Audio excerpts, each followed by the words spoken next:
So let's do this. So this is from a company called Coronation of Color. I've never heard of them. Oh, Queen City Yarn. Very cute. It's this little booklet, and it says 2025 lookbook, and tells about the dyer Janice and the yarn she's using. And she's apparently in Charlotte, North Carolina.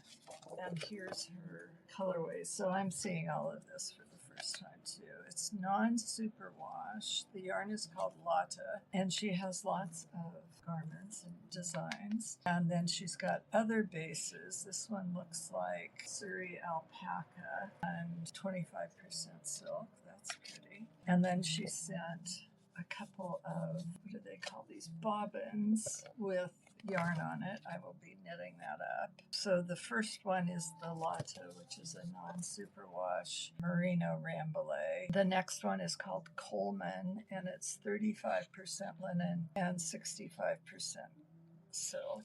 Can't wait to try that. And so she gives a little story about each of her bases, or the featured bases, and then other patterns, and then some wholesale pricing information. So that must have cost a bit. Anyhow, that's cool. So I thought this was fun. I haven't tried yet because I am just unpackaging it. But so this is called Wild Stitchers, Affordable Quality Tools. She'll be just down the aisle from me. It looks like there's some stitch markers, a ruler, something that I can't see, a comb, like for fleece, something else I don't know.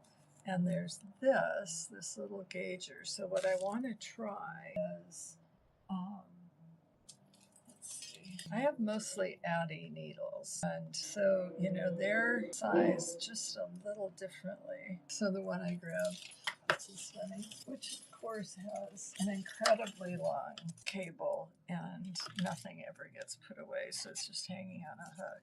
So I used to have the hook hanging behind my door. Some of my needles got squished. So I know this is a 4 because I use it all the time. And I know when I grab that one that it's a 4, not a 3. So it looks like this works with Addies.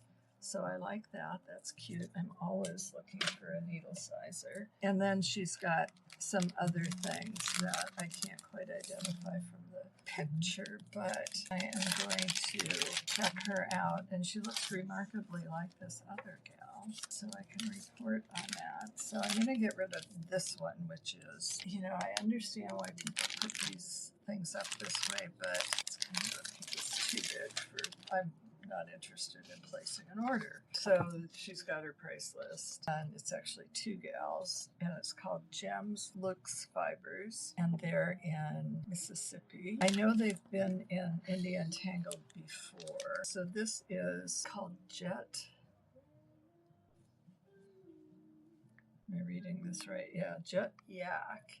It looks like it's an Aran weight, or okay, so of course I don't see anything that's this size because they've got fingering, DK, but nothing that matches this. But maybe I don't think it's the bulky. Give me good information. So here it's called Jet Yak. Anyhow, I'll be swatching with that. So, and then there's this. So this is Natchez fingering and DK, but it's got this cute little thing on it, which I can use in my knitting bag. I'm I'm going to put their card there. I'm going to get rid of their other paper because I don't want to, who knows? I think that it was probably clear to them, but not clear to me. And a lot of people use the bags, which I don't approve of, although my cleaning person can recycle them because she pays for a special service, which she allows me to use. So I'm just hooking these two together, so I'll remember that they go together. So this is cute with this little bag.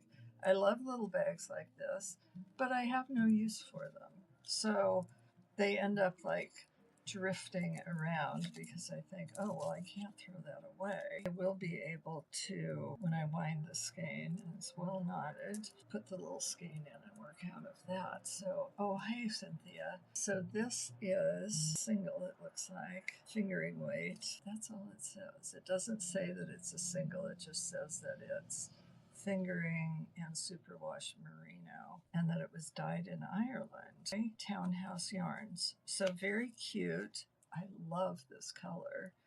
I've actually been thinking about winding that tonight while I'm drinking my martini all day. So here's, I should take everything out of this box that I put it in. So I got this years ago from Claudia Hand Paint, and of course have used it for many things in my studio. So I'm going to throw all the yarn bits in there, and I'm going to remember that this goes like that, yeah. And then I'll put the paperwork stuff aside. So this is adorable, but it's like a real acorn head. Oh, I did not say that it matched my hair, Cynthia. I hadn't even observed that, but it would look fabulous on me. So this is a super cute little, called the Lucky Felted Acorn. Keep it in a secret place to help you always see that you are extraordinary, especially to me. So this is from a company called The Felted Dog, and they have needle felting kits, wet felting project packs, felting needles, Hedgie, the felt edger, US-made templates, handmade felted flowers, wool clutch bags, and more. And they are in, this is adorable, and I'm going to put it in, I've got this cool, which I hijacked from the front hall, because we weren't really using it for anything. And so I kind of believe in a little bit in feng shui. So I read that if you put money in some place that it will, that you can have it and then you have it in the money area of your room, that it will improve your finances. Well, so far it hasn't, but I know where to find change. So I think I'll put that. It's so cute. So Mitch has a sister-in-law who was married to his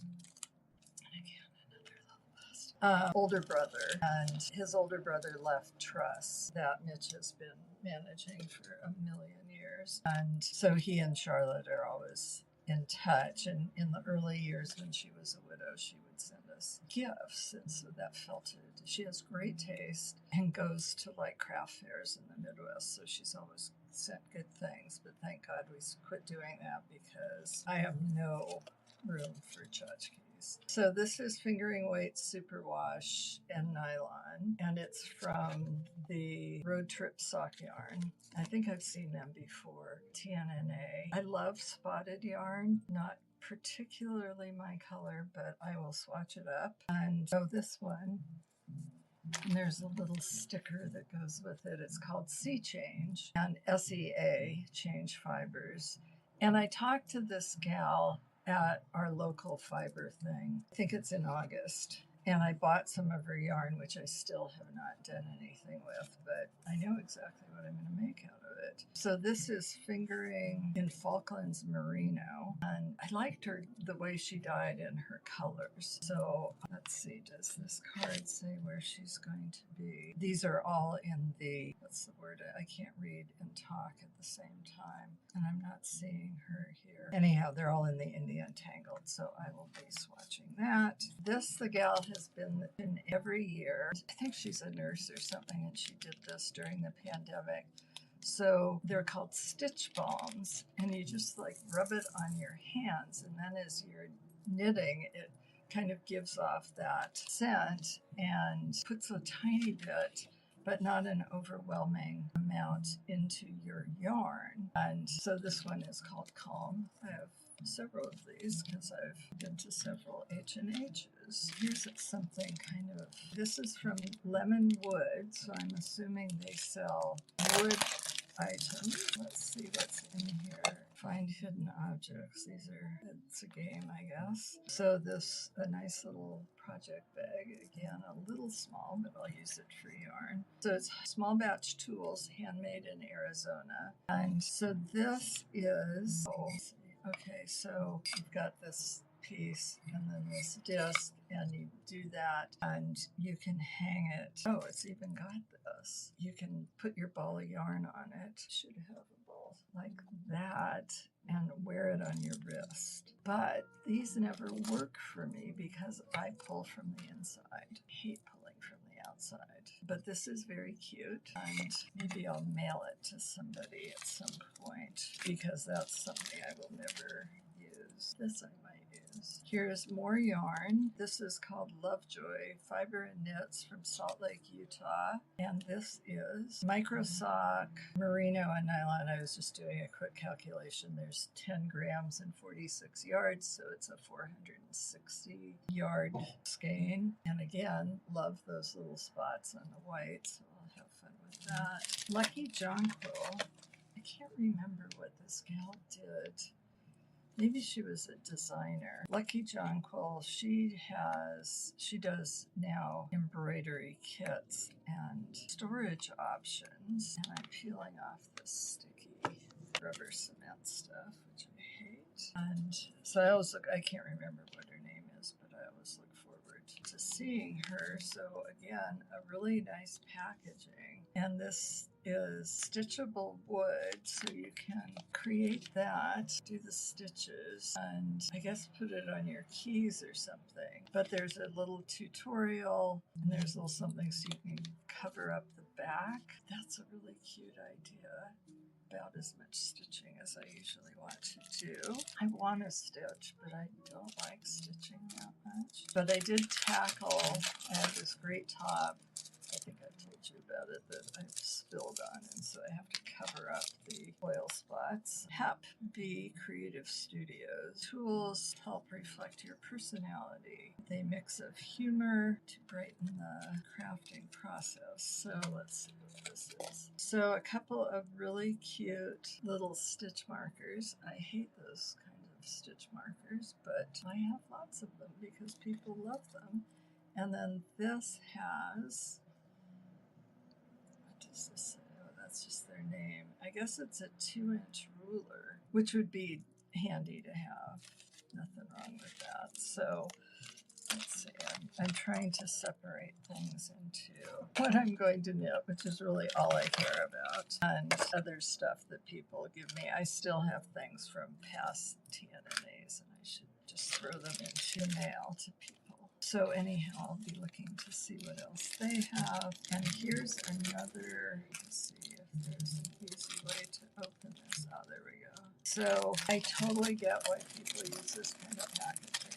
But Junie and C, hand-dyed yarn from Snoqualmie, Washington. So Snoqualmie is north of here on the way to Vancouver. Not sure exactly where. Again, more speckled yarn.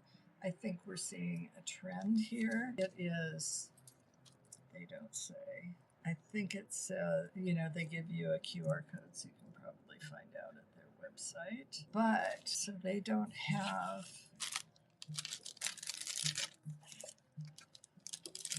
any identification, and so I'm going to stick this all back into the plastics so I don't lose them. So I have these, which you get, they're called envy packs, and what I love about them is they're made from cornstarch, so they are compostable, and the size that I have in front of me is actually approved by USPS, and I'm sure there's other sizes that you can do it. So you can like put something in here. This is a peel off sticky thing, and just throw this in the mail. But I love them for keeping things in. And this one's been used many times. So the flap here is perforated, so you can actually take off this white part or the sticky part if you want. And you can take off most of the flap, but I love these. I have them from when we used to do paper patterns. If you ever need any, let me know. I still have a box of them. So this is called yarn, Treasure Goddess yarn. Okay, so there's a pirate hat, so I think you're supposed to say yarn. Does she say where she's from? Saturated jewel tone colors. Says she's a production dyer, and so larger quantities are available. And let's see. picture of her. So this is 70% merino, 20% yak, and 10% nylon. Fingering weight. I love that green, of course. And then this yarn, there's a label in here, good. Another tiny bag. Oh God, I'm gonna get a dirty look from my cleaning lady for all this stuff. So this is a bamboo linen blend, fingering weight, 437 yards to 100 grams. I love linen, so, and because of this blend, the linen in bamboo, the linen is giving it kind of a crispness, and the bamboo is making it softer than regular linen yarn. So those are good. I'm trying to keep, so I will often just use, when I hand wind a ball, I'll use the label for the inside. And so this is the final package. I saved it for the last because it was the best packaging, I thought. So this is from, it looks like it says barnyarn.com. There's my postcard. Is this any bigger here? Barn yarn, yes indeed. So it's got a cute little sticker on it, which I'm just going to break. It's not paper, so it's not going to break.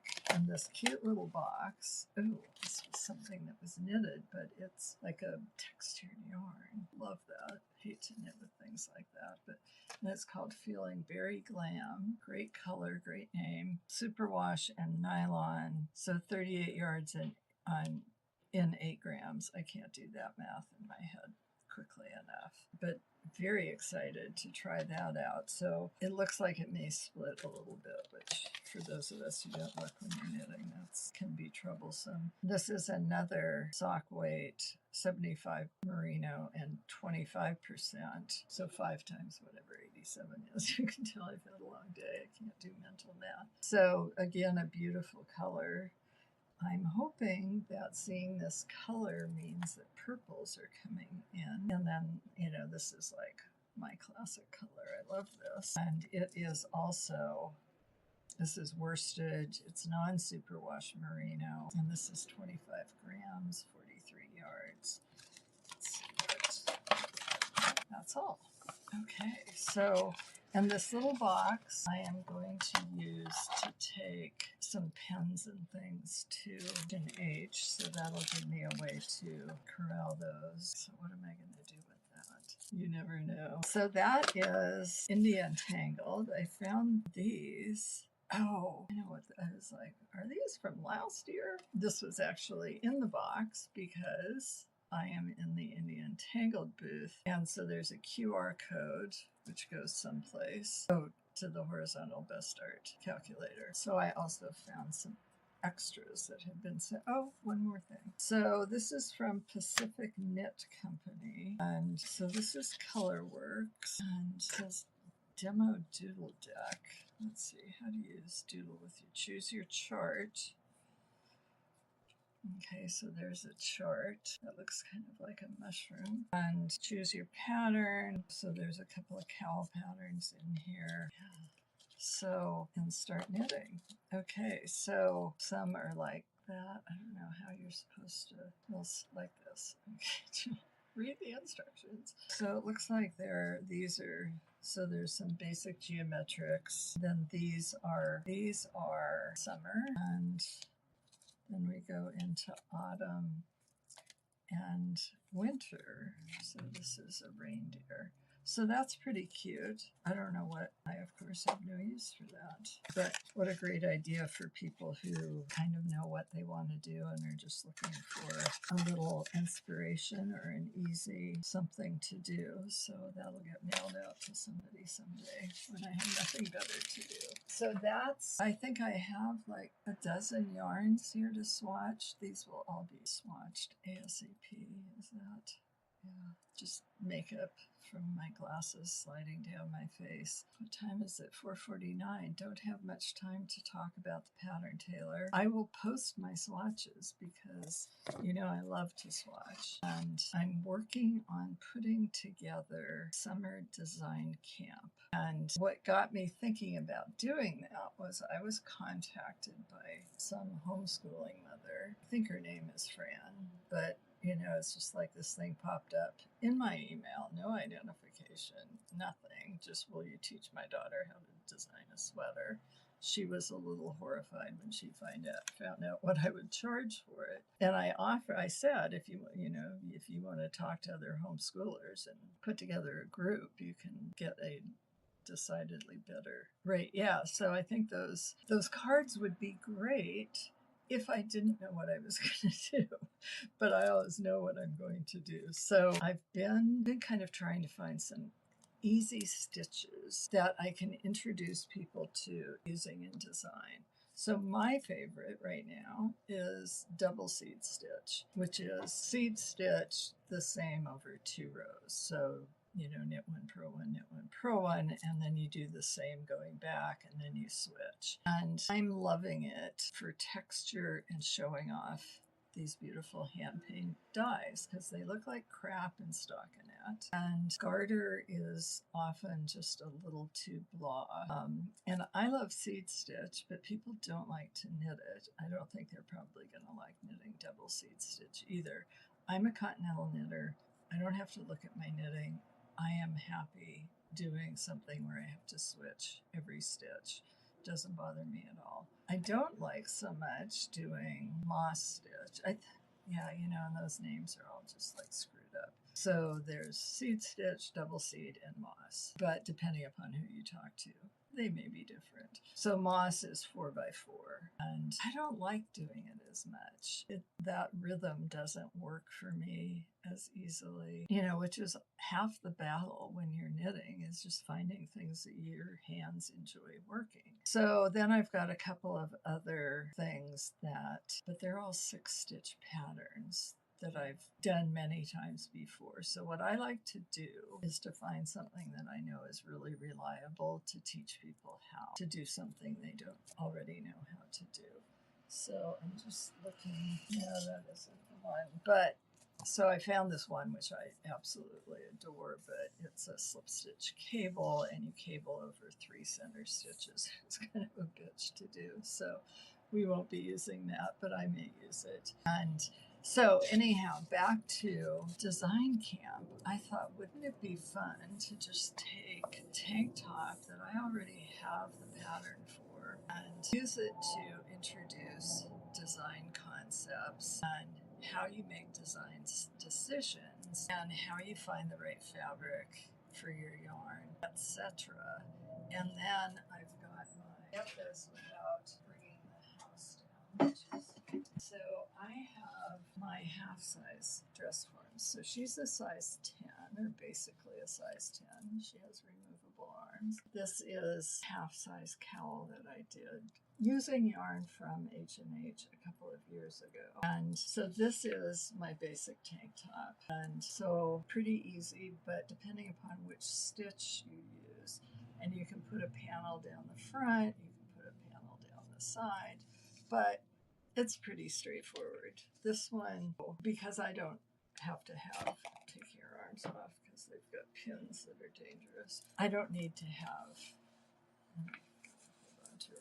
a different size front and a different size back because my boobs aren't that big. So this one, you can actually wear it either way. So now it's got the higher in the back, or you can just choose which neckline you want in the front. So one of the interesting things about this one is, and she's been wearing it the other way for quite a while, so it's probably, and look at this. So I hand dyed this yarn using like beads or something, and I didn't put whatever they call it, that mortar on it. So it's just gotten more and more faded. But you can see that, so she could use a bustard because it was riding up in the front. Or maybe she needs a deeper armhole that would make the back longer. So that's, and you can make this longer.